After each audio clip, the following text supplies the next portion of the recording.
School sucks. And I think we all know that. Not only that, there's even a podcast about it. You should check it out.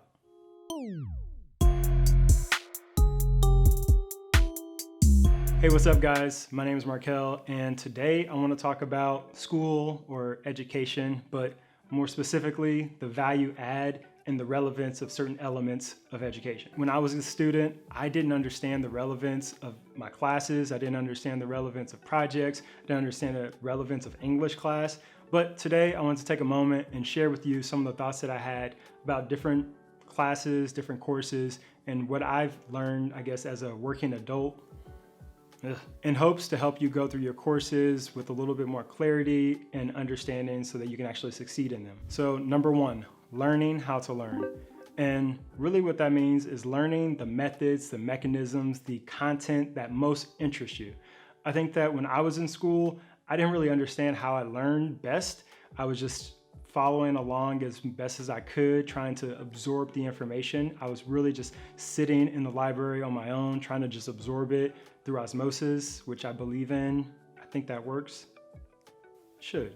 And when I wasn't doing that, I was trying to get tutors to just walk me through different examples, specifically for like my math, physics, and engineering courses. If I could just get walked through, maybe I would better understand it. But I never really paid attention to how they were teaching me, how they visualized the content, how they explained it. So I did have a really cool teacher one time when I took differential equations. What he did was he essentially explained everything and started from like some root and branched everything out throughout the course.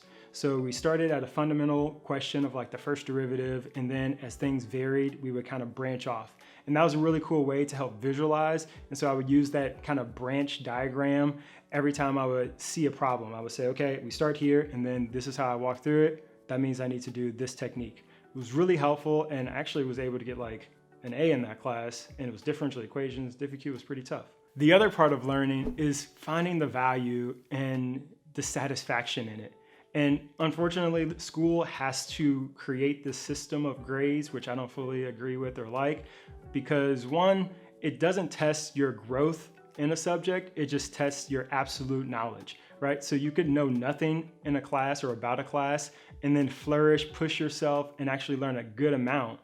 And relative to what another student who already knew everything, you grew more than they did, but they may get a better grade because their absolute knowledge is just higher. While that may be the case, I think it's really important to create that value and satisfaction of accruing knowledge and developing yourself for your own metrics and your own satisfaction. And so, in other words, GPA doesn't matter.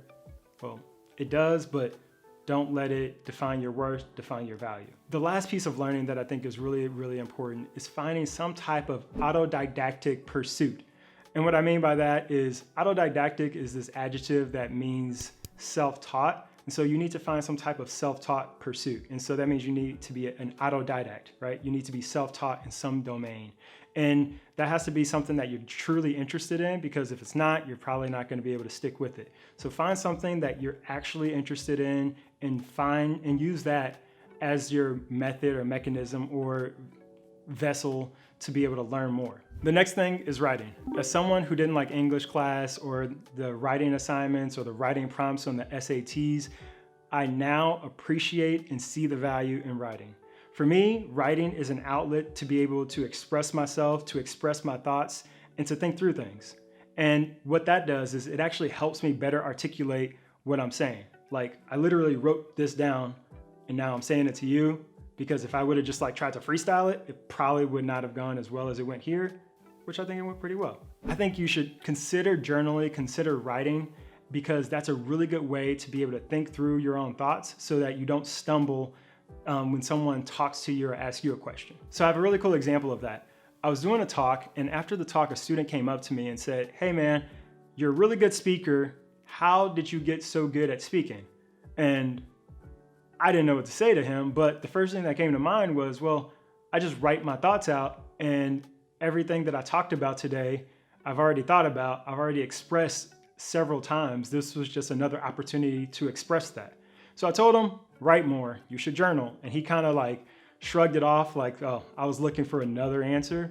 but I really believe in the value of writing. And writing is communication, and communication is so invaluable. It is the ability to express something in your mind, relay that to another person, and have the image draw itself in their mind. So it's all about the fidelity, the color, the imagery that you bring to whatever you're saying to make that picture come alive. That's the difference between creating like an ambiguous message that no one really understands and a high resolution, well articulated thought. So write your thoughts down, and I promise you it'll pay dividends. The third thing I want to mention is history. And history, the way it's taught in school, is just this rote memorization, just learn these facts and regurgitate it on a test, but it's so much more than that. For me, history and understanding history means understanding the decisions, the rationale, and the past mistakes, lessons, and triumphs to be able to do better today. So at work, it's super valuable. I can understand from someone's documentation what they did, how they developed a project or executed it, use their lessons learned, use their best practices, and create my starting point basically where they left off. That's awesome because the goal is to create something better, faster, higher performing, or cheaper, I guess, and cheaper. And so understanding what people did, the rationale, is super valuable. The fourth thing I want to mention is research and documentation. I think this is one of the lamest things that we kind of learn in school and we have to go through, and we never really understand the value. So knowing what to search for and how to search for something is a really important skill for an autodidact. And that's what you are, a self-taught person. It's really important to be able to develop this skill because, again, after school, there's not going to be as much direction on learning resources. So you kind of have to find it yourself. Another part of it is the ability to document what you're learning.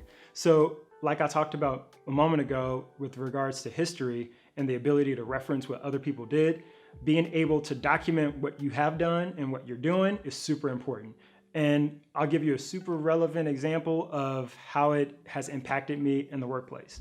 I'm not the best person when it comes to documentations at times. And I remember in school during my different engineering projects, that was one of the things I never really understood. But now as an engineer, oftentimes I am stuck where I have to make a decision or have to draw a conclusion. And I either didn't document something well, so I collected data, but I didn't really document what that data was or the conclusions from that data. So what ends up happening is I say, well, why am I doing this thing? Or this thing isn't working. What went wrong? And so since I didn't document it well, I can't go back and learn from that and build from there. Now I have to redo my efforts and waste more time, actually document it and then be able to move forward. And so really the power of documentation is really important in the workplace, but it's the ability to say, hey, we've learned this thing, and so now we shouldn't have to redo this. So if we need to grab information, grab insights, or reanalyze, we can just jump back to it and then move forward. So documentation, super important. And the last piece of this is just understanding that information is ubiquitous. It's everywhere.